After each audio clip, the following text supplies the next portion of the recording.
প্রধান উপদেষ্টার কার্যালয় যমুনা ঘেরাও করা হবে। সেনাবাহিনীর বিরুদ্ধে বক্তব্য দিয়ে হিরো সাজার চেষ্টা করছে। মসজিদ থেকে মুসল্লিরা বের হবে, সেনাবাহিনীর বিরুদ্ধে আন্দোলন করবে।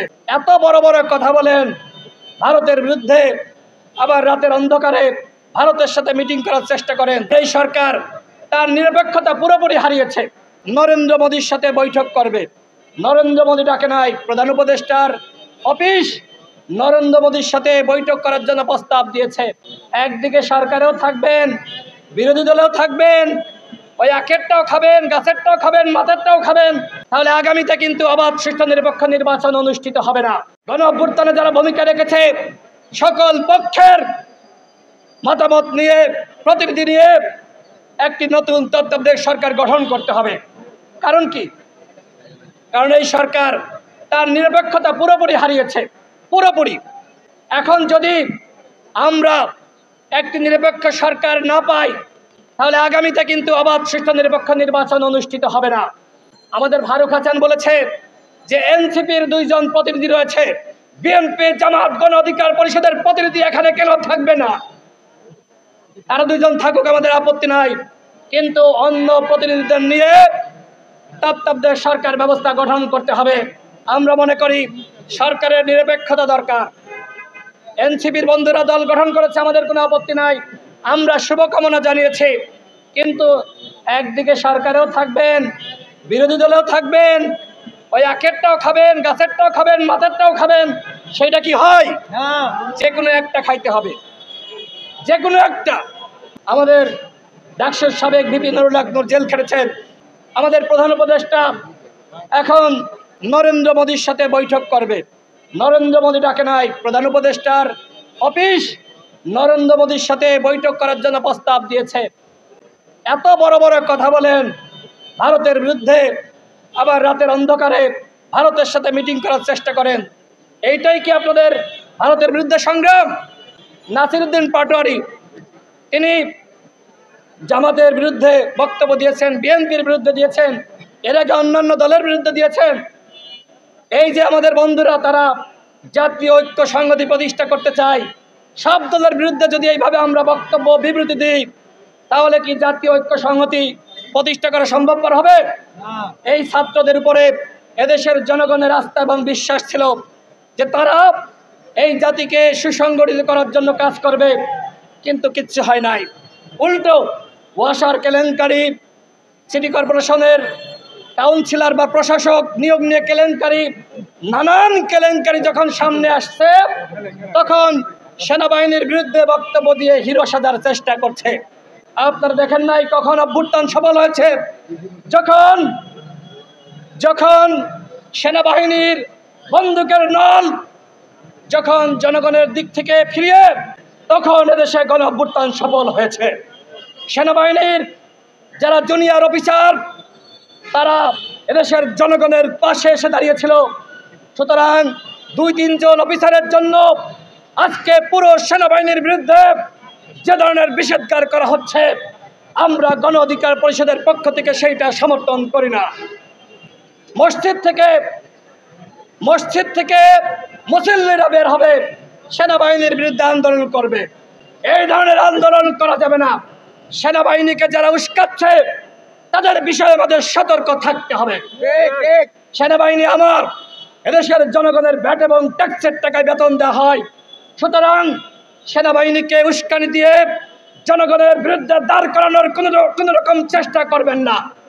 সেনাবাহিনীকে বলবো, আপনারা জনগণের পাশে থাকুন।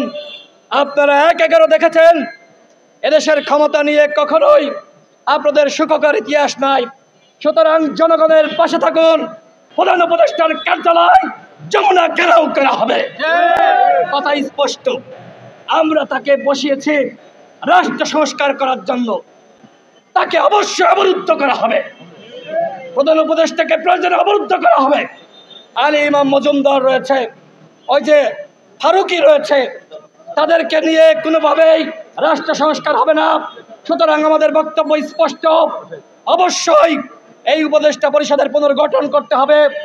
নতুন সরকার, তত্ত্বাবধায়ক সরকার ব্যবস্থা গঠন করতে হবে।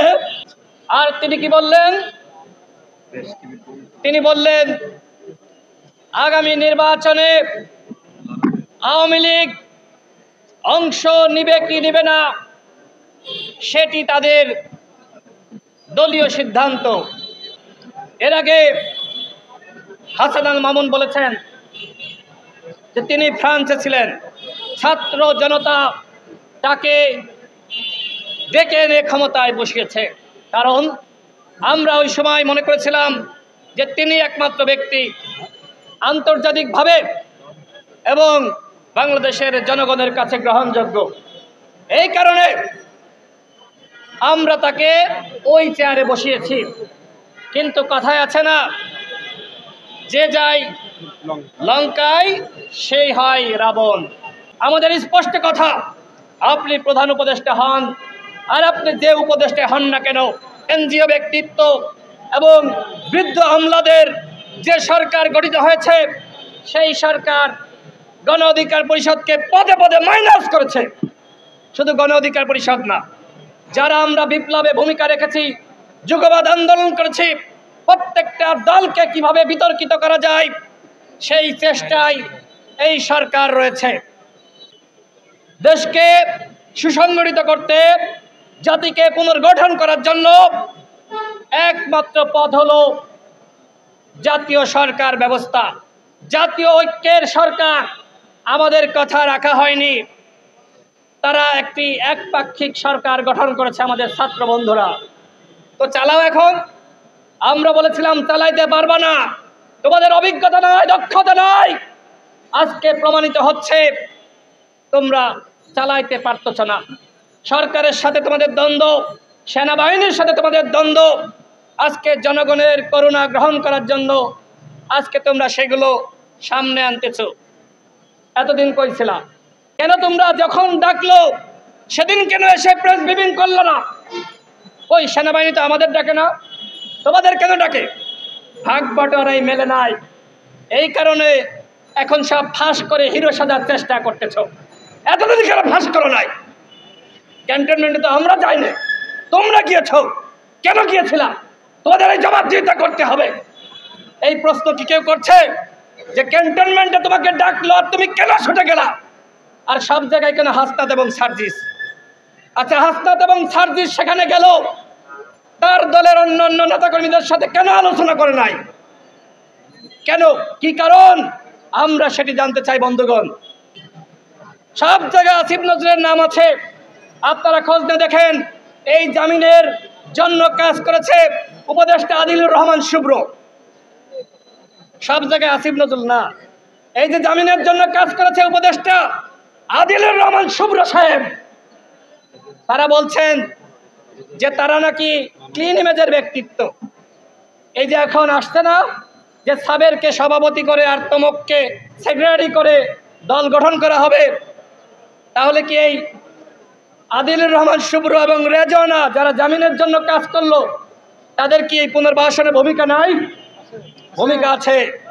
সুতরাং এই যে উপদেষ্টা পরিষদ, আমরা আগেই বলেছি যদি গণহত্যার বিচার এবং রাষ্ট্র সংস্কার করতে চান তাহলে সবার আগে এই উপদেষ্টা পরিষদের সংস্কার করতে হবে।